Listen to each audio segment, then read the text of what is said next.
美国的总统大选看板着这国际社会变动，讲到这届美国前总统 Trump 搁再出来选，而且伊选赢。路透社的报道有讲到，咱的总统赖清德被敲电话给 Trump。今仔日总统府也回应讲无这类代志，赖总统有指示驻美代表处发函表示祝贺。那这美中台的未来走向会变做什么款呢？外交部长林佳龙就表示。中共一直伫遐使人是无可能会成功的，也无排除中共趁这美国选后的交接期扩大这铺设地带。美国共和党总统候选人前总统川普确定选赢，搁一摆要登去白宫。总统赖清德第一时间指示驻美代表处发函恭喜，但是外国媒体批驳报道讲，赖总统有试要和川普通电话，副方澄清讲并无规划。行政院长杜英台嘛恭喜川普，强调台美关系是真稳健。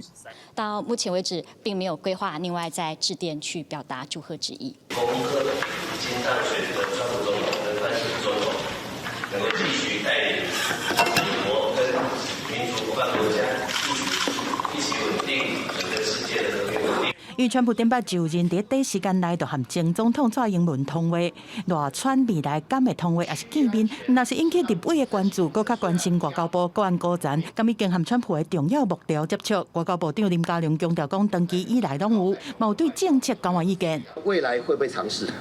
我想随着他选举结果都底定，好，那这个人事的布局，好，我想这个。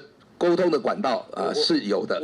川普选赢嘛，牵动美中台三方的关系，针对中国一直操作疑美论，未来有可能采取行动。外交部评估中美是维持达二无破的对立态势，但是无排除中国会故意在美选了后的交接期，在区域扩大铺设地带策略。刘会分析中国对台维持两个两手策略。以美论是没有必要啦，哈，在美台的经济整合啊，好可以说是相当的深啊。如果没有了台湾跟美国的这种伙伴关系啊，那美国也很难再次伟大。